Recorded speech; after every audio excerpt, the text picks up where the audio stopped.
So guys, I've been seeing a lot of people on the internet talking about the times that they ran, and usually they mention, of course, what car they're running and their turbo kit and stuff like that.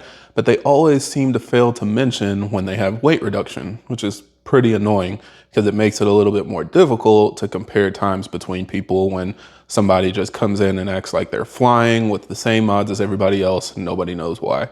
So I figured I would actually test it out on my car and do some free upgrades to improve the performance by removing some interior components, and then we'll see how much time it actually saves. So we're gonna take out the seats, we'll measure each one to see what they actually weigh, and then we'll go do some draggy times to see how much of a difference it makes, and then we'll be able to tell for sure if it's truly negligible or not. So let's go ahead and test this out. Also, just an FYI, I actually started making this video last year. I had the idea to do this last summer, but when I had to replace the engine in the 340, that kind of got put on hold. And then after having fun this year, doing my track days and everything, I realized, hey, I want to go back and finish that. So if it looks like it's not continuous, like my clothes randomly change or something, it's because some of these video clips are really old, and then we're kind of coming back and forth between present day. So hopefully that explains what's going on there. All right, so to start off, we're gonna go to the low hanging fruit. And this is pretty much where everybody starts just because it's really easy to do.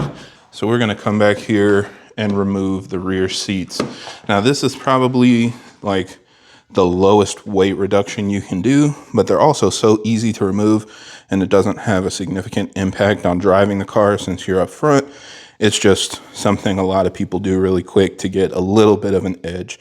So let's go ahead and pull these out and see how much they weigh. So removing the bottom is super simple. All you really need to do is pull up on the front. It's clipped in right here and right here. So pull up on both corners, and then you're going to pull this out and push the actual seat belt buckles or these holders down into the hole. So as you pull it out, just make sure you guide it through, and then this whole panel slides right out. Now for the back seats, it's a little more work, but nothing too crazy. So the first thing we're going to do is go to the trunk and then pull on the latches that drop the seats down. And then once you lower the seat, we're gonna get a grip right here and pull the top of the seat out, and then just pull it straight up.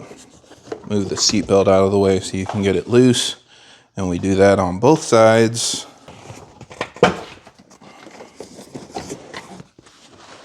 And then if you come down here, you can actually see there's a screw. So you're gonna use your Torx bit to unbolt this on both sides, and then we'll be able to completely pull the seats out. And the screw is gonna be a T50, so it's a big one.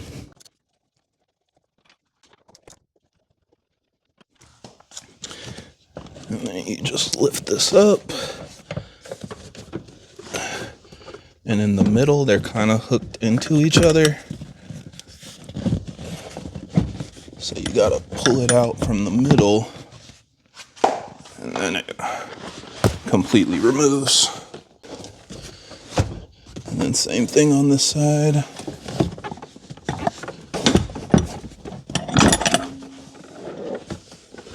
There we go. Hey, yeah, you. Don't forget to subscribe. If you like videos like this, make sure you subscribe. I post DIYs, technical discussions, and give you the latest and greatest news about your BMW, so stick around. More's coming later. Now, because I'm starting to think that I might actually be a race car driver, we're gonna remove the front seat as well. Now, this one also removes pretty easily, so it should just be 4 bolts on the bottom. We're gonna slide this all the way back until the front ones are exposed. And let's unscrew these.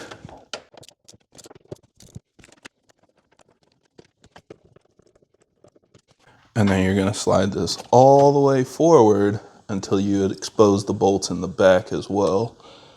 And here you can see these 2 bolts. So you'll remove the one on this side and the one on this side. You might need to lean the seat forward a little bit to get good access to it. And then we need to remove the seat belt from this lower mounting point. So just to create a little more room, we'll move the seat back out of the way a little. And then you're gonna reach right in here with your fingers and pull this out. And then you can see right here where the seat belt is attached. So we're gonna remove that bolt. Now, before we go any further, we're gonna go ahead and disconnect the negative terminal on your battery. The reason is because there are airbags in the seats and things that are plugged into the seat that can trigger your airbags. And we don't want that to happen as we're removing the safety system. So go to your trunk, disconnect the negative terminal of your battery just to make sure you don't have a bad time. And then this bolt should be another T50. So go ahead and remove that. And then what you're gonna do is tilt the chair back and look underneath for all of these plugs. I guess really there's only one. So with the plug right here, you basically push in this button so you can slide the release lever over, and then that unplugs the seat. And then I'm sure you can tell this is a very tight space, so I couldn't really record removal, but just pull the seat out at this point. I did put a moving blanket over the door sill because, again, it is a very tight space and you want to be able to get it out without scratching up the car. So just be careful. I slid it forward as much as I could, then kind of turned it around and tilted it back and then fed it out that way. But now we are full race car. So let's go ahead and see how much weight we've removed. Now, as I said, we're going to be focusing on free weight reduction in this video. But of course, there are ways that you can save weight that cost a little bit of money. It's nice because things like my track setup will reduce weight and rotational mass and give me a performance benefit, but it can easily cost thousands of dollars to get it all set up. But what's nice is knowing that you don't have to spend thousands of dollars on a really nice storage solution, because something like this Flexi Mounts rack will be much easier on the wallet. And while it's also lightweight, it's completely strong. And with a few steps, it folds out of the way and tucks against the wall. You like how I did that?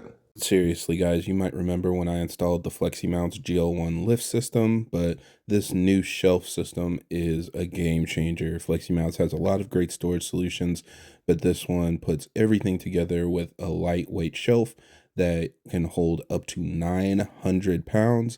It's super easy to install and you can load it up with whatever you need. But if you take stuff off of the rack and you want to get some space back in your garage, it folds down flat against the wall so you can get your space back. So this is great for people with tight garages and not a lot of space.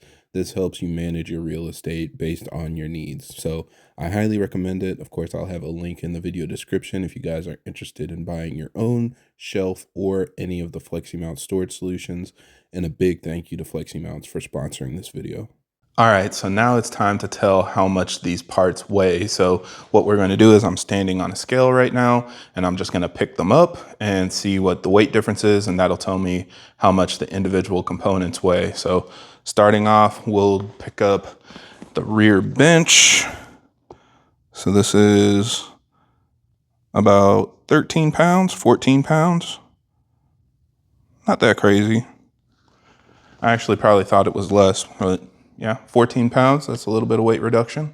And then we've got the left side seats, and this is about, let's see, oh wait, this is a lot. So this is 10, 20, 29 pounds. This is definitely more than I thought. And then we've got the right side seat, and this is only about 10 pounds. And then we've got the passenger seat. This is definitely the big one. So this is 10, 20, 30, 40, 50, 54 pounds for one seat. Oh, yeah, this is definitely where most of the weight reduction comes from. And then of course, we've got these last two pieces. These only weigh 6 pounds together. So not much of anything. All right, so yeah, now after all of that weight, let's go get some draggy numbers and see how much faster the car is with all of that weight reduction. All right, so we are back in the lab and let's go ahead and talk about our results. So we just did some draggy pulls with full weight as well as with all the seats removed. And I think that the data pretty much speaks for itself. First of all, the weight that we took out. So if you added up all the numbers, you'll see that we took out 113 pounds, which actually is less than I thought. I was expecting all of it to add up to closer to 200 pounds, but believe it or not, it only added up to around 113. And if you just do the rear seats, it's just over 50 pounds. So half of that was the front passenger seat, which is probably the one that most people won't remove. But if you just remove the rear seats, it's like between 50 and 60 pounds. So not nearly as much as I anticipated, but at the end of the day, any weight reduction is good. Now, after that, we went ahead and got some draggy times. And of course, I got to put my disclaimer here because at the end of the day, this is draggy science, and draggy science is not perfect. So all times are not created equal. Times will vary from day to day, depending on conditions and a lot of other things. So I tried to do it back to back as quickly as possible so I can make the data as comparable as possible. Also, just for reference, this is my low boost pump gas map. I'm still on the tune that I use when I go to my track days. So it's not the full capacity of my big turbo kit and fueling setup. Obviously, the car can run sixes in the 60 to 130 when it's on ethanol. But in this case, I'm on 93 octane, less than 20 PSI. This is more for just track management, making sure I can make it through a track day and not generate too much heat when I'm doing, a 20 to 30 minute session. So with that out of the way, we got some draggy times and I was able to run a 10.5 60 to 130. And I think this is interesting because with the slower map, I figured at least if there is a difference, it would be bigger here and easier to see between runs. So 10.5 was our baseline with the car full weight on this low boost map. When we took out the weight from the car, we ran a 10.2, just a little over a 10.2. So the delta between the two was about 0.3 seconds. And if you actually look at the percentage improvement, it's about 3%. And I thought that was interesting because if you look at the weight that we took out of the car and divide that by 3%, it almost adds up to the estimated weight of the car itself. It's over 3,700 pounds.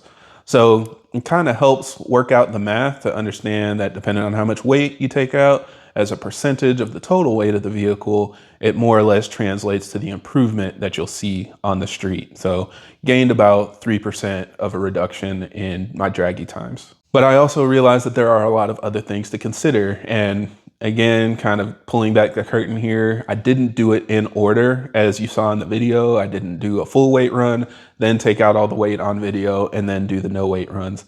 I took out all of the weight, went and did draggy pulls, came home, literally just threw everything back in without bolting it down and got back on the road to do draggy pulls. And then I actually took the weight back out and went and did draggy pulls again. So all of that took about an hour or so to actually get it all done. And I ended up burning almost a quarter tank of fuel, like somewhere between an eighth and a quarter tank. So between that first run where I had the weight reduction and that last run where I had the weight reduction, I had an additional 0.2 seconds of reduction. So now I was able to run almost a 10 flat. And I thought that was really interesting because even something is like reducing the fuel in the car, going from a full tank of gas to a quarter tank of gas, can take off tenths of a second on your 60 to 130. Even things like the options on your car, right? If I look at my 340, it has the track package, so the engine setup is fully loaded. On my 440, I have 2 less radiators, so that means probably 20 pounds less of hoses and coolant and radiators. All of the stuff that goes into making the extra cooling happen is going to be a weight reduction as well. So somebody that has a fully loaded car is not going to be able to make the same times as somebody that has, a base stripper car. Even though they both just look like 340i's at the face value, it's not going to be the same because the weight is very different. So that just kind of gave me another perspective of how so many things can play into the total weight of your car and how that translates into draggy times. And then the last thing I want to highlight is this is just a 60 to 130, so it completely skips the 0 to 60 aspect, which I would anticipate won't show as big of a difference. But for somebody that's actually doing a drag race or a quarter-mile run, you're including that as well. So that can add additional time reduction to your total quarter-mile time. So if you're comparing times from a drag strip, you could probably see even a bigger difference from weight reduction. Again, I anticipate as you get to higher speeds and, you know, higher speed pulls, that's where you're going to see a bigger delta versus going from a stop. It's not going to make as big of a difference in your 60 foot and stuff like that, but there still is going to be a benefit. So when you look at that full picture, you could see an even bigger reduction in your times. So again, I think this kind of speaks for itself. The math is the math. It kind of just works out. If you're taking weight out of your car, it does make a difference. It's a free mod and something that you can do if you're just going for a race weekend or something with friends. It's easy enough to just take the back seats out or something if you want to give your car a little bit of an edge to get the peak performance out of it. But at least say that's what you're doing. If you're going and sharing times and numbers with people to say this is what my car does, you should at least tell people, hey, I took my seats out. I removed my exhaust. I'm just running a turn down. I've got carbon fiber panels and plastic instead of glass on my windows, whatever the case may be. I think it's appropriate to at least mention that instead of just taking a picture from a quarter mile away showing, hey, it's just looks like a stock 340 from the outside. So hopefully this helps you guys out. Definitely let me know if you've had similar results or if you think anything is different from your actual testing. Curious to hear how you guys have made it out. But otherwise, that's it for this video. So thank you guys for watching, and I hope this helps. And if you have any other questions or comments, leave them down below.